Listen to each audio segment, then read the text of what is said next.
I don't think some of the political class understand why this issue is so important to the American people. From my standpoint, I think Trump even said it himself the other day. He's like, there's more important things going on, and I disagree.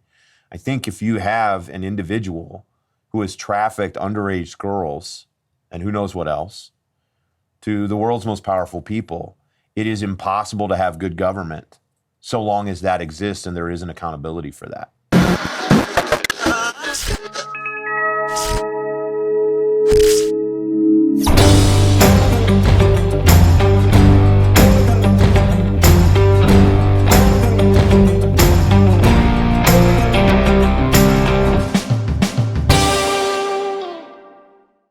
Hey guys, welcome to The Twisted View. I'm Leland Conway, along with these two knuckleheads. We got Benjamin Allbright, KOA, Broncos Country Tonight, Christian Toto, pretty much every publication out there that talks about really smart things, and a conservative movie critic. So love having him here. Welcome, subscribe, and like our channel. Click that little bell icon for notifications. And find Twisted View Podcast on your favorite listening app. By the way, we'd love to hear from you. If you have a great suggestion, cool, send us an email. And if you have a criticism, we don't really care. It's IHateLeland@twistedview.com. Let's get into it. All right, little card trick, guys. Who's got the high card today to start us off on the conversation? Queens. Oh, boy. Looks like... There you go. Christian, start us Stack off, the man. deck before we So do that. you mentioned this before. Yep. Anything that could fix traffic, alleviate traffic, smooth the lanes. In the greater Denver area, it's a mess. What do you got? Oh, What do you man, have? A scheme. Just trying to come here to the studio today. I'm pretty sure I need a new front end alignment, right? But we've talked about potholes ad nauseum. I've got an idea. The other day, I was in the gap between Colorado Springs and Denver. I really thought you were buying khakis for a minute there in the store. Not that gap. No. Does that even still exist? I have no idea. That's my first job. Gap. Believe it or not, that's my Was it first really? job. Yeah. Selling Gap jeans? It was Gap. And then I joined the real? Army. Career transition. So I'm coming between Colorado Springs and Denver, and I'm in the express lane, and this dude gets over an express lane, and he's driving. Okay, the speed limit is 75, as we all know. He's driving 70. Ooh. So everybody in the other two lanes is passing. And so I'm sitting here and I'm fuming. I'm literally fuming, right? And I'm thinking to myself, what can I do to this person that I want to, like, I do all that stuff. And I start thinking, I was like, the only way it now benefits me to pay this toll is if there's a traffic jam in the other two lanes, which is not cool. I don't want to wish that on those people. They just want to drive a little slower.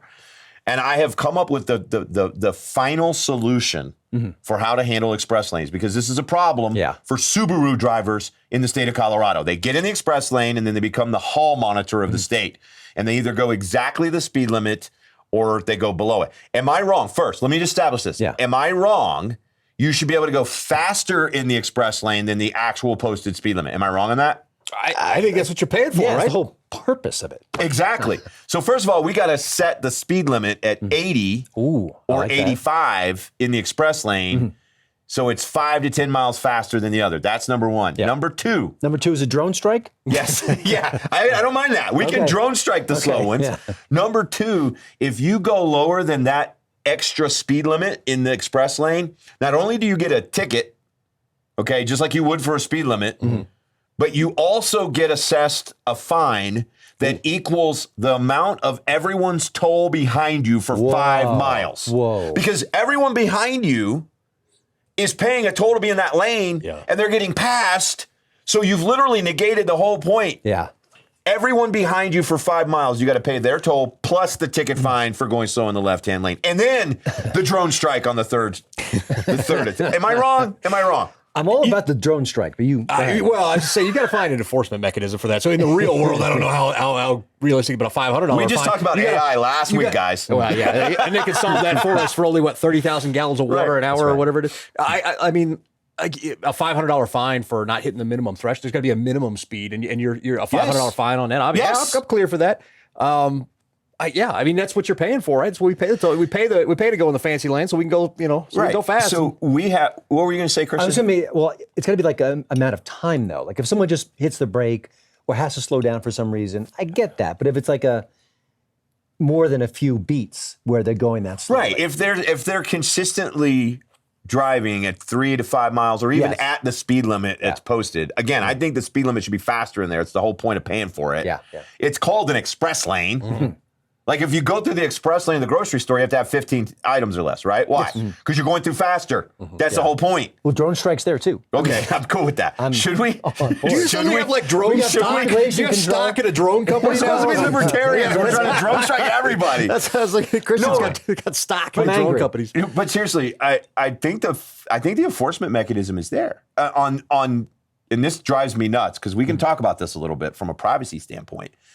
In Colorado, we have now, if you go over that double white line. Oh, yeah. And I was actually looking at this the other day, especially on the gap right there. And I was like, well, what if I'm in between cameras? It won't see me. And then I started looking at the placement of the cameras. Like, no, there's no spot on here that they can't see me cross the double white line. Yeah. So don't tell me the enforcement mechanism is if they can give me a $200 ticket for crossing the double white line, they can give your ass a $200 ticket for going five below in there. Credit it back to the account.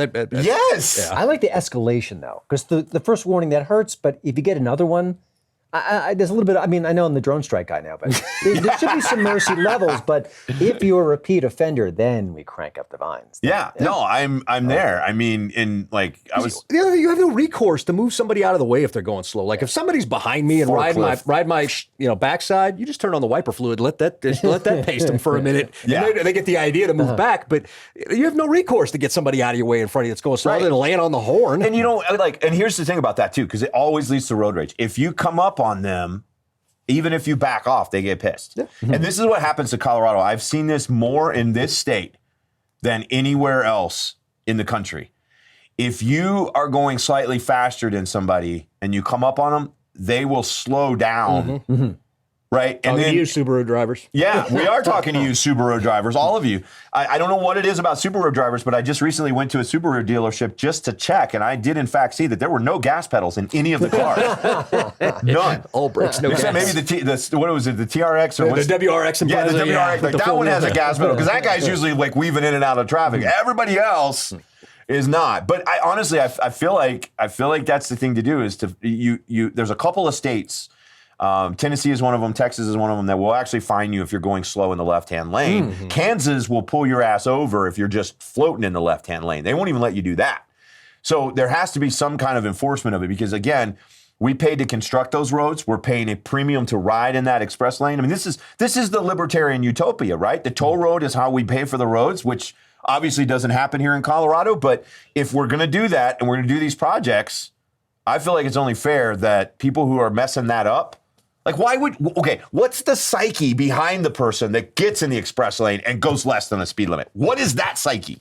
Who is that person? I don't want to meet them. I don't want to.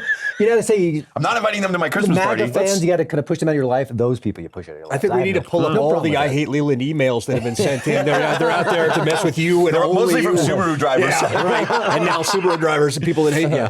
I mean, I don't know. Like, I don't know what the impetus would be. I mean, it's libertarian. It's late stage capitalist. Yeah, right. All of those things at once. But yeah, I do agree that if you have that and it should be able to go faster. I mean, barring, obviously with road conditions and those kinds of things. Oh, sure.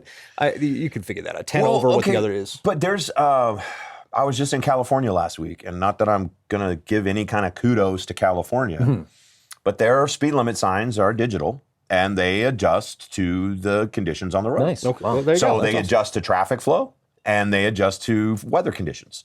There's no reason why we can't have like a la Autobahn here in the United States. We've got these Probably nice. Can't call it Allah, but Okay, whatever. That's kind of mixing cultures in Europe there a little bit.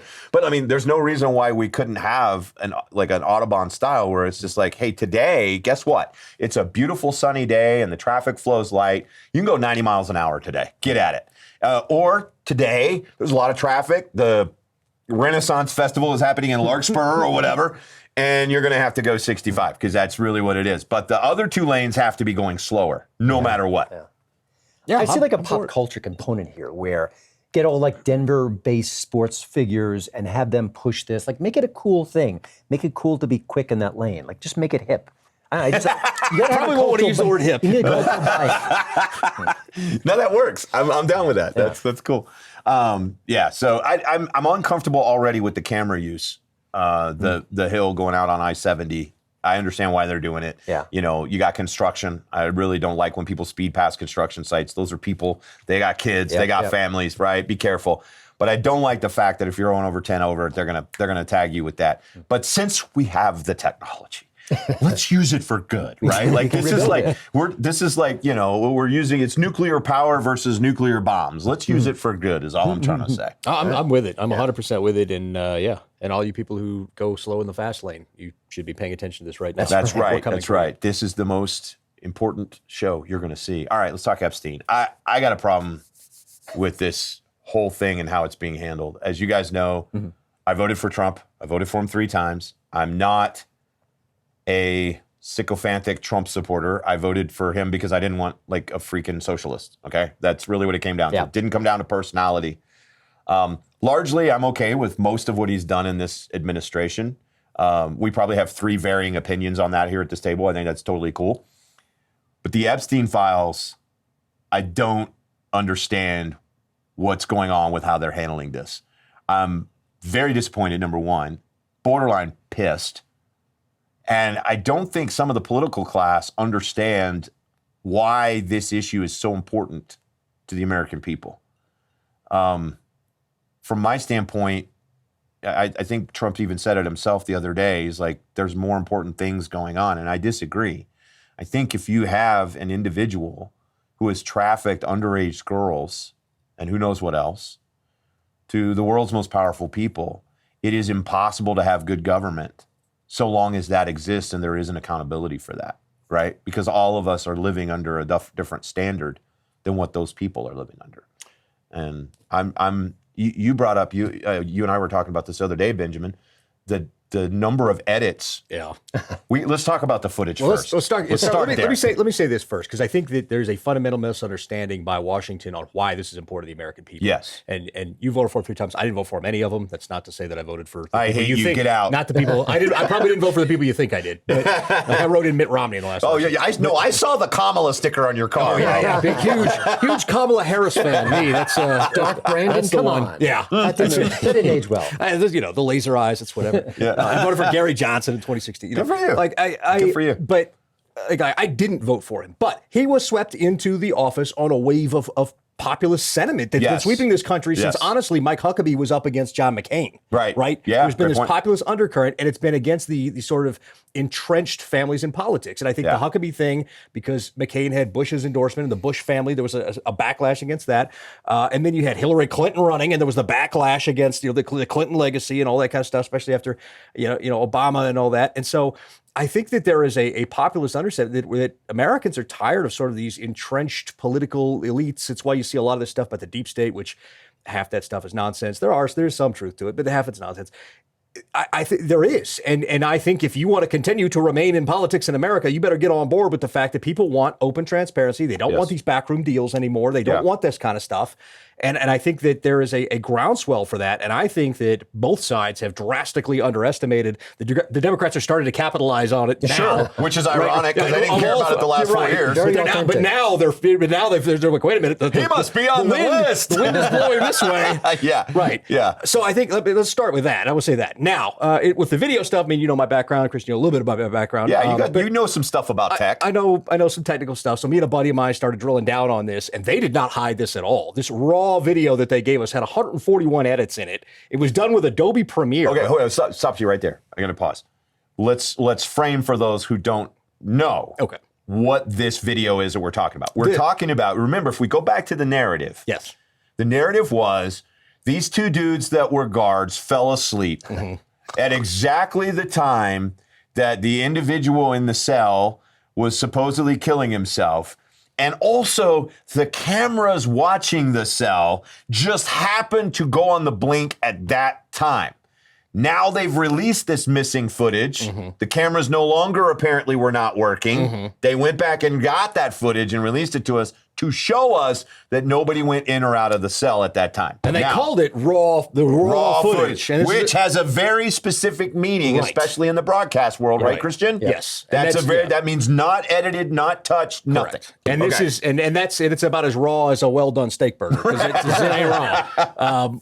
There are 141 edits that we found in there. This is just me and my buddies goofing around, right? Like we weren't even, we were able to ascertain the login of the FBI agent that made it. They did it in Adobe Premiere. We have the timestamps in each edit that they made. Which is a basic editing system. They didn't even try to hide that they were doing this. Like, they were telling you it was raw, but they didn't even try to hide the fact they made these edits. I don't know that the edits were nefarious. I don't know. I can't tell you, but 141 times in stitching together video like that it's not a good look, especially when you're trying to be transparent and release that stuff. So there are things that don't add up. There's a couple of parts in the video where you can sort of see the guard like just off frame there, and then all of a sudden they're not there, and then they're explaining it as they leaned over and all this kind of stuff. Like, he leaned over for 20 minutes. That's not that's not realistic. So there's a lot of questions that video has brought up, more questions than answers. Is that Hillary? Wait, no, she got there. That meme is hilarious, by the way. So that's a video artifact? We know that there was at least one splice in the middle of that 2 minutes and 43 seconds. But you found 141 other I sent you. Yeah, you showed what I me the showed list. you was how many edits we Now, how found. long is this video? What? Oh God, how long is the video? I don't It's have the several timestamp in hours, front of me. I It's think, like overall. 2 hours and some change. I But think. shouldn't it be They just- released 2 minutes and 43 seconds. Of Right. it. But Do your edits incorporate that 243? This is the whole thing that they released over the Okay. course of the entirety of what they released. Okay. We have Okay. we have that. So. Anyway, what were you going to say, I Christian? mean, they must know this. They must know that there are people out there with specific skills. You were just screwing around and found this. They must understand that. So why would they put that out there being so vulnerable? I don't. It's one of the million questions I don't get. I just don't understand. Yeah. And I think the case to me is both not nearly as important as the big picture of what Trump has done, which has been mostly great in my estimation, and symbolic of what we wanted: transparency, accountability, a trustworthy government. And that's where this goes to the heart of the problem, because this is inaccurate, inauthentic, fake, phony, same as the old guard. What else hasn't changed? It undermines that platform that they supposedly rose to power on. Right. When you have, especially when the director of the FBI and the deputy director are two people who were some of the loudest proponents of, we're going to get in there, we're going to release this information.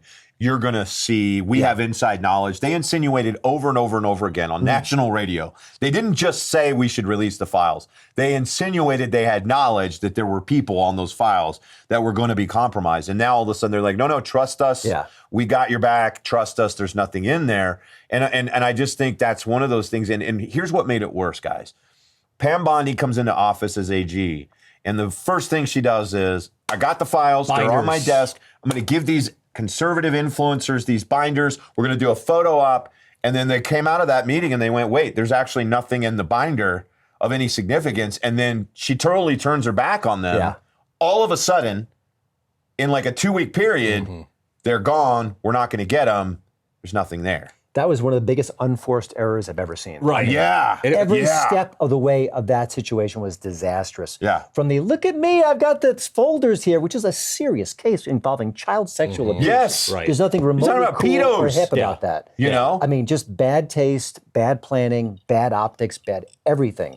And it seems to have gotten in a way worse since then. Yeah. Yeah, and I don't, like somewhere a trapper keeper is sitting there like, what do we got to do between Mitt Romney and the binders full of women and these Binders full of binders? women. Like, what do we got to do here? No, I'm playing. Yeah. But I mean, it is. It's bad PR. Let's start with the things that don't matter. It's bad PR. Yeah. You hung your influencers who were out to dry. Now they look like idiots. Not that I care about that, but like right off the bat, and then it undermines every bit of credibility you had. I mean, you just got swept back into office. You got fired. You got swept back into office because Captain Autopen over here had his cabal running the show, and now you're saying that none of this stuff that you said to get there was true. Trust me, bro. No, trust me, bro is why you didn't. It was why you got elected in the first place because we were doing no trust me, bro. Yeah, that's a great point. I think too, a couple things that really, I don't want to go down to the conspiracy rabbit hole, but the reality is you had Virginia Giuffre, who was one of the victims who almost succumbed to an infection and then suddenly gets hit by a bus.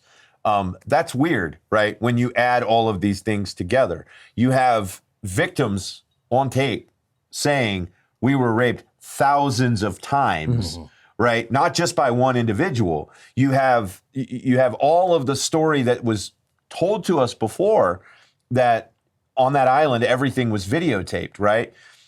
There's a great podcast. Tucker Carlson interviewed. I think his name is Daryl Cooper, and I'm about 3/4 of the way through it. And what's interesting about that podcast is that they dive into, and there's no hyperbole in this, because I don't like the hyperbole. Like, I just want the facts on something this serious.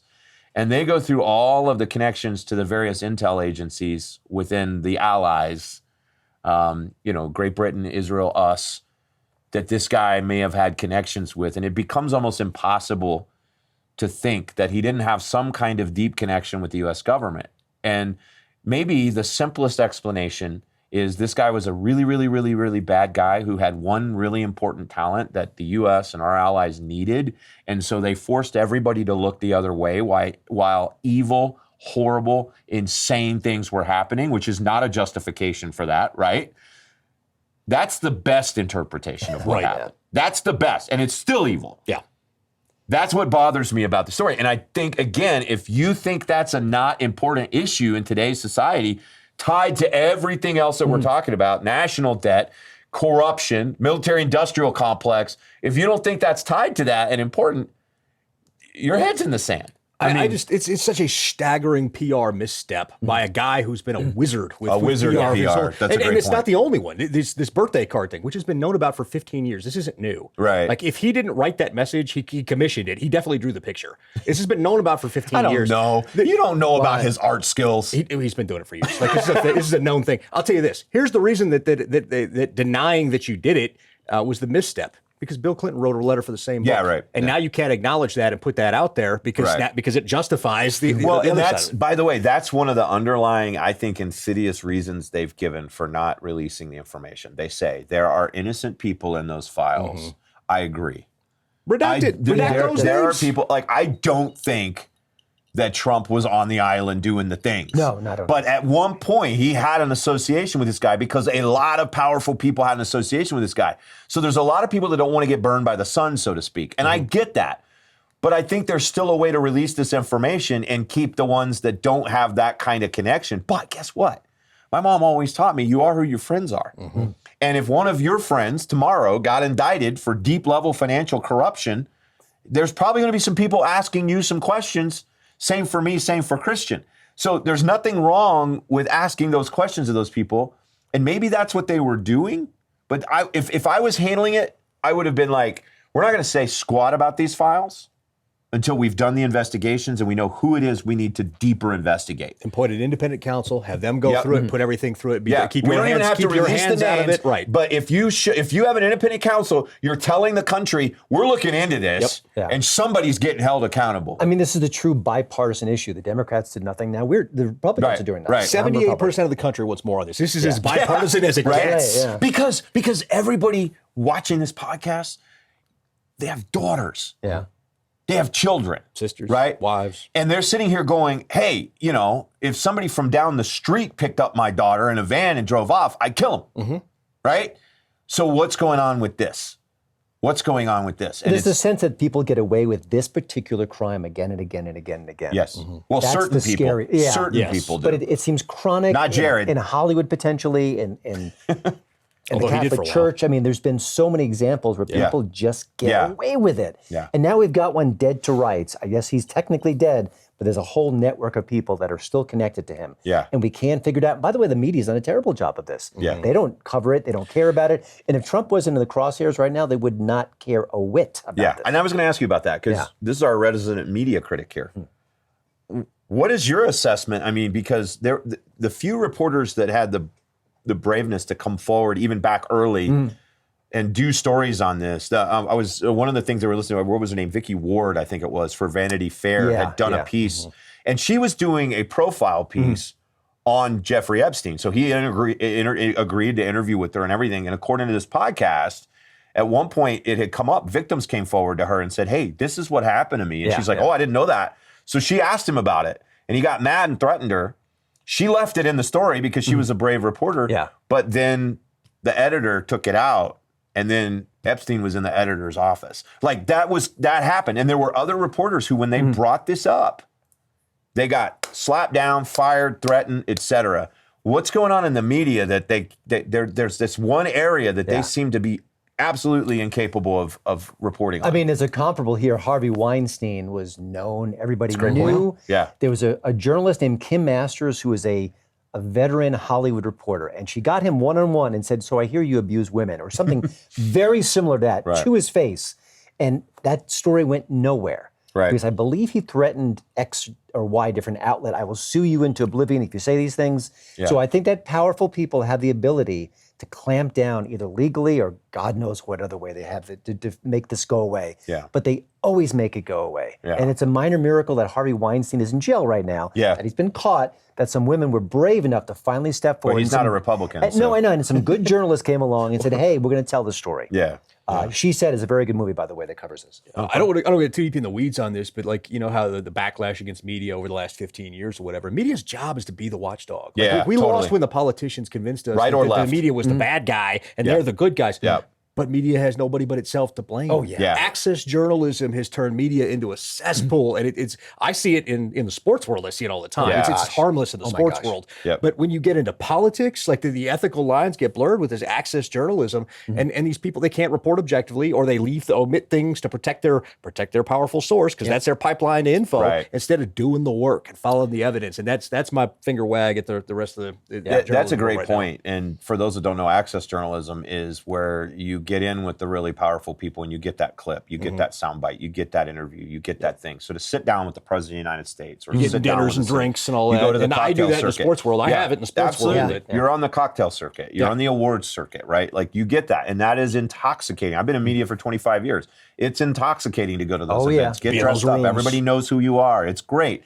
But at the end of the day, it is keeping people from doing the job that the American people need the media to do. And this is a perfect example of it, this story. Yeah. But of course, now they're all on it because it does seem to somewhat turn that light back on the Trump administration. And what's frustrating about that to me is that I think Trump has handled this in a way that's actually brought more of that attention to him. Yeah. And again, I don't know why you wouldn't, if this is as serious as you and I think it is, right? As all of us think it is. That's where your point. Go in and set up a special prosecutor and be like, we know there's connections to really powerful people, probably some political people. We want to know to the extent that this went, we're going to shut the hell up until the prosecutor is done and he's ready to bring his case before Congress. That's how you do it. Like Ken Starr with Ken Starr, Just, And if it takes 3 years and that's when we find out that everybody, including Trump, was on the island doing those things, then it is what it is, right? The American people also need to prepare themselves that there's probably some names on those lists, that if you you wish will, weren't, that are. you wish weren't. Yeah. And that was, okay, so I'll real quick, I'll float as we wrap up this conversation, I'll float my theory on all of this. My theory on why they backtracked the way they did. I think they went in thinking they were going to do one thing, and I think as they started looking into those files and the evidence, I don't think there's a list per se. I just think they started looking into the evidence. I think there are people, this is my theory, okay? I'm not going to say any names because I don't have any names. I'm just saying, I think there are people involved in this that are so powerful in amongst maybe our country, but also our allies, that to hold them accountable to what they may be up to in this evidence would destabilize the Western world. You've already sold me. You don't have to keep selling me right now. You understand what I'm saying? No, that's what I'm saying. I think that's what's going on. I think that's what they went in and they went, oh, snap. We can't deal with this right now because it will upset the other things that either keep America safe or whatever. That is a tragic, if that's true, that's my theory. If it's true, that is a tragic state that we, the people, have allowed our country to get into by not holding our own leaders accountable ourselves. I think that's the most logical explanation. There's something in there that's so cataclysmic that both parties said, oh, wait, we can't. Even if the Trump administration had good intentions, like, let her rip. And then they open the books like, oh my gosh, we can't let her rip. We pull that plan, we pull that pin, that grenade goes off, the entire Western world is destabilized. I can't think of an alternative. But that's the best, friendliest explanation I can come up with. You've already sold me. You don't need to keep selling me. So anyway, well, we've solved the world's problems, but not that one. That's gonna bother us for a long time. Hey, thanks for watching. Leland Conway, Benjamin Allbright, Christian Toto. It's The Twisted View. Again, I hate Leland at twistedview.com.